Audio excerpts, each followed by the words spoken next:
Welcome to our daily study of Genesis to Revelations.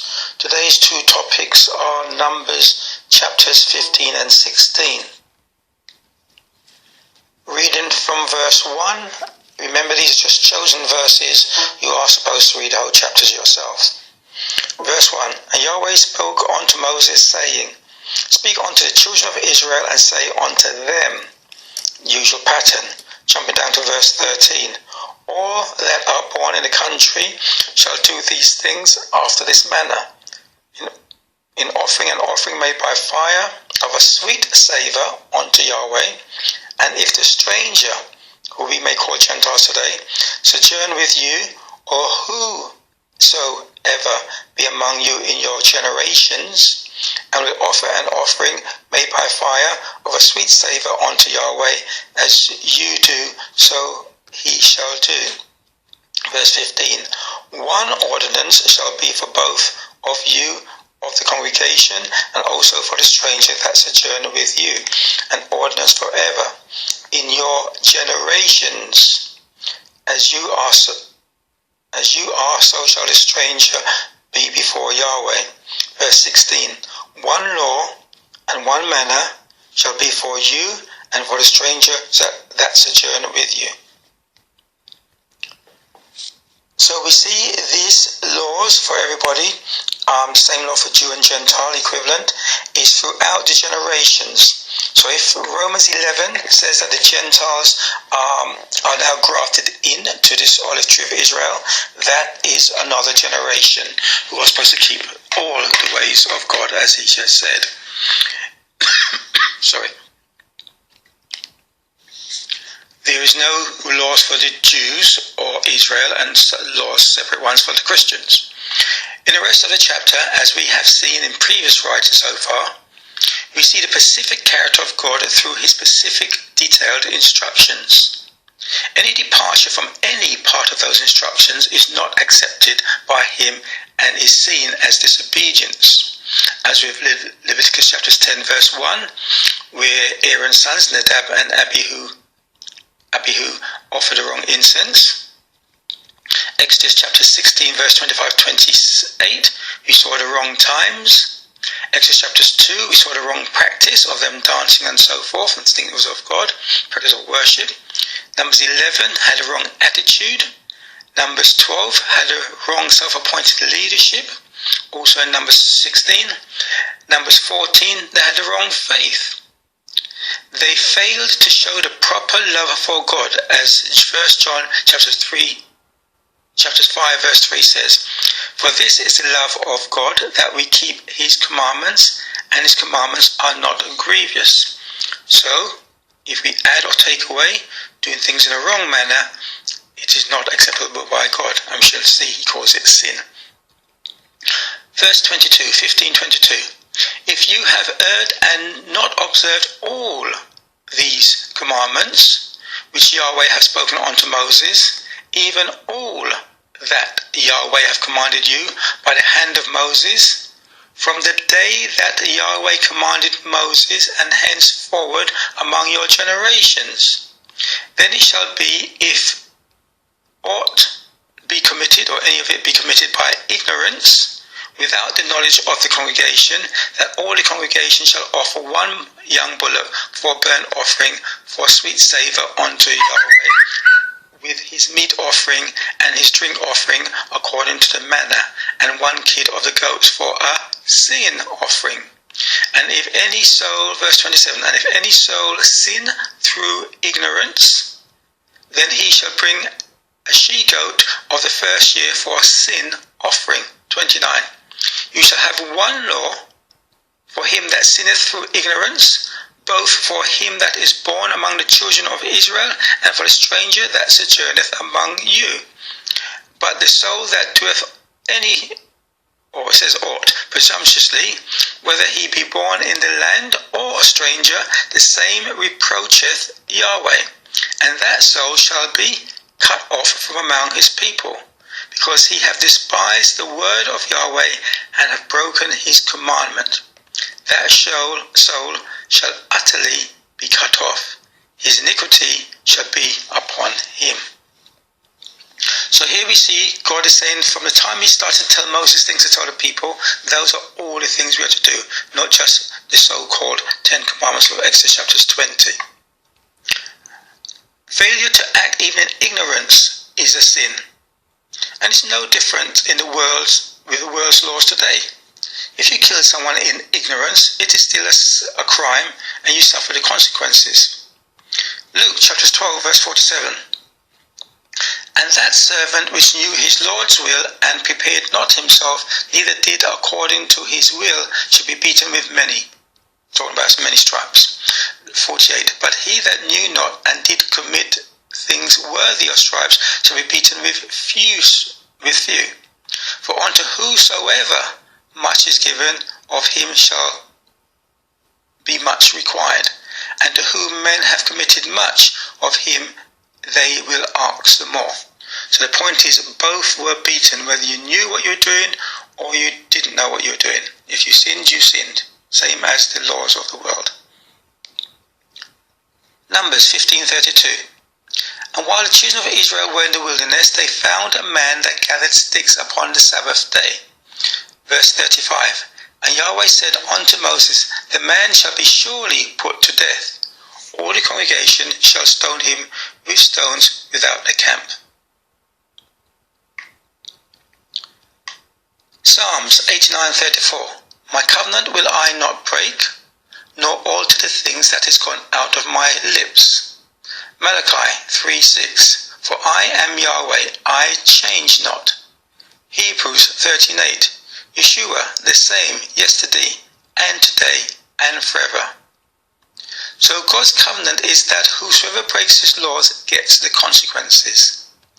It was the persons of various nations who came to make up the congregation of Israel.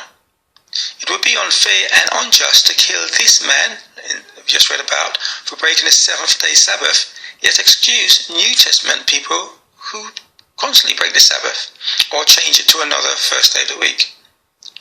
If Messiah died, let's say, at 3 p.m. one day, this is the excuse that people use, that Messiah changed these things.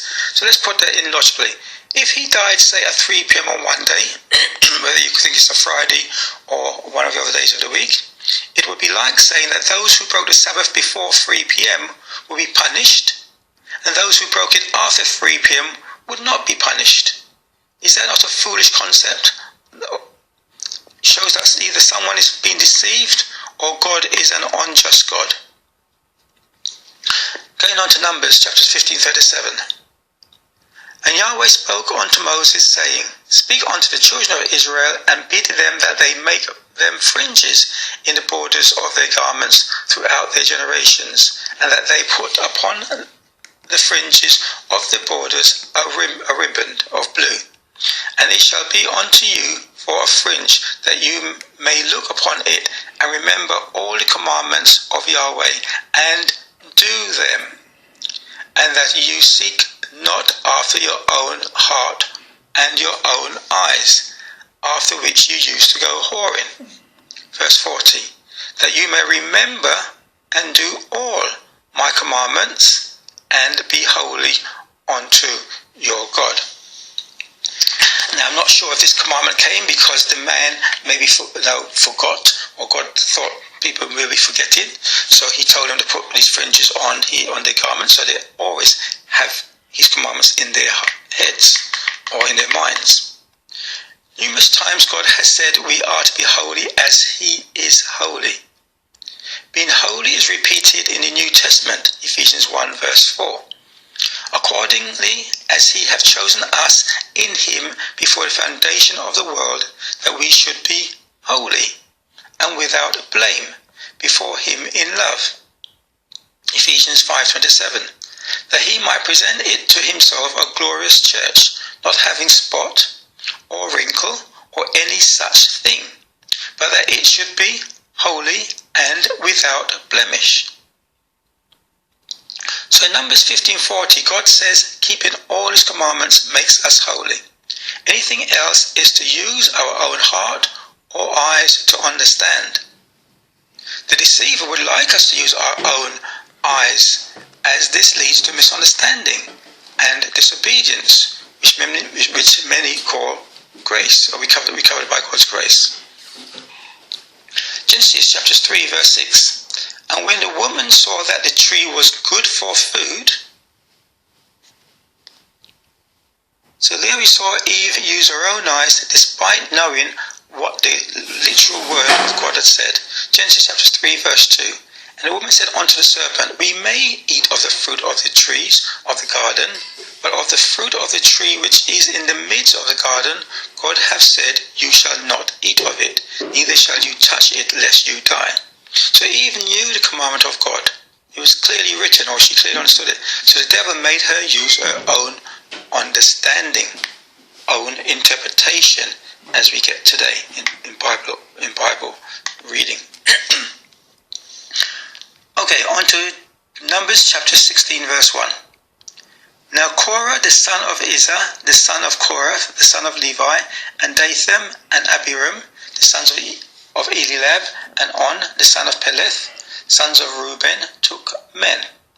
And they rose up before Moses with certain of the children of Israel, 250 princes of the assembly, famous in the congregation, men of renown.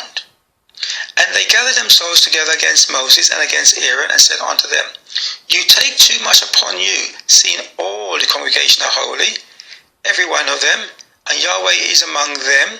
Wherefore then lift you up yourselves above the congregation of Yahweh. And when Moses heard it, he fell upon his face. And I'll leave you to read the rest of the account of the Bible. My comment? Korah and the other princes were of high positions and lineage. We see this in verses 8 to 10. But that does not mean they are right or holy as they claimed. Remember Aaron got it wrong in Exodus chapter 32 with the dancing when Moses went up to the mount? And we shall see Eli's sons did the same in 1 Samuel chapters 2 verse 12. So many preachers persuade their congregation that they are appointed by God, maybe because of a vision or experience they claim to have had, or apparent healings that they have done. That they are the person's covering, for example. Then they use the same self-imposed position to prevent challenges to what they say or what they teach. I represent God, so don't question me or challenge me. They, not anyone, is your Moses or your covering. You are responsible for your own faith and finding out the truth. 2 Timothy chapter 2 verse 15 says this. And do not only study from within your own denomination, or you may well be following their errors. So many people don't want to listen to other people's arguments or denominations. They don't want to take any books from other people or all that kind of stuff. Maybe because their denomination or pastor tells them so. Do not do that. Do not, as Corinthians says, do not compare yourselves among yourselves and think you are wise. Numbers 16 verse 13. Is it a small thing that thou hast brought us up out of a land that floweth with milk and honey, to kill us in the wilderness, except thou make thyself altogether prince over us? This is Korah keep talking to Moses, accusing Moses. Verse 14. Moreover, thou hast not brought us into a land that floweth with milk and honey, or given us inheritance of fields and vineyards. Wilt thou put our eyes out of these men? We will not come up. Again, if you read the story, you see the context of that verse. My comment. Sometimes we are or were in bondage and did not know it. God maybe sent an evangelist to open your eyes, to bring you closer to Him. Evangelists make it sound like a land of milk and honey to serve God. Tell us of all the things that God can do. When we realize it takes sacrifice and change of our ways that we like doing, we want to return to bondage and the pleasures of the world rather than keep God's strict commandments. Alternatively, many and denominations mix pleasures of the world with God and claim they are of Him. Excuses like keeping the commandments is too hard, cannot be done, was for Israel, not for Gentiles. It is bondage, or legalism as some call it. God's grace sets us free from them and such excuses not to keep God's commandments. As we study on, we shall separate truth of men from tradition, commandments of God from those of men. So come with a clear mind, open mind, that what you may have been taught may not be correct biblically. Numbers 16, verse 20. And Yahweh spoke unto Moses and unto Aaron, saying, Separate yourselves from among this congregation, that I may consume them in a moment. This is God telling them to separate themselves from Korah and his group who was challenging them. I'm going to jump down to verse 26. And he spake unto the congregation, saying, Depart, I pray you, from the tents of these wicked men, and touch nothing of theirs, lest ye be consumed in all their sins. So they got up from the tabernacle of Korah, Dathan and Abiram on every side. And Dathan and Abiram came out and stood in their door of their tents, and their wives and their sons and their little children. And Moses said, Hereby we shall know that Yahweh God has sent me to do all these works, for I have not done them of my own mind. Down to verse 32. And the earth opened her mouth and swallowed them up, and their houses, and all the men that appeared unto Korah, and all their goods. They and all that appertained to them went down alive into the pit, and the earth closed upon them, and they perished from among the congregation. Verse 35. And they came out of fire from Yahweh, and consumed the 250 men and offered incense. Verse 38. The senses of these sinners against their own souls, let them make them broad plates for covering of the altar, for they offered them before Yahweh. Therefore they are hallowed, meaning holy, and they shall be a sign unto the children of Israel. Verse 48. And he stood between the dead and the living, and the plague was stayed. Now they that died in the plague were 14,700, beside them that died about the matter of Korah. And Aaron returned unto Moses unto the door of the tabernacle of the congregation, and the plague was stayed. Now in Numbers 16:32, the phrase all that appertained unto them does not refer to their possessions nor the children of Korah, but to all those, whether of Korah's household or not, who had taken part in the crime. Korah's children did not perish as a result of his sin. We see this in Numbers chapters 26-11 to come later on. Some of his descendants are mentioned in Numbers chapters 26 verse 58, 1 Chronicles chapters 9-19, and in the titles of Psalms 84, 85, 87 and 88. But we should also heed to the warning, touch not anything of sinners or any denomination that teaches error. Now I have heard of preachers who are into witchcraft, using such practices on people who left their congregations. So that is not proof they are of Yahweh God. Remember Pharaoh's magicians? They also did things. So miracles should not be a way of, miracles or apparent miracles, a way of determining who is of God. Remember, there are some things that Pharaoh's magicians could not do that Moses and Aaron did. And in this case, the thing that was done was something that only God can do, i.e. open up an earth and swallow people up. Things that witchcraft cannot do. Shalom, until tomorrow, God willing.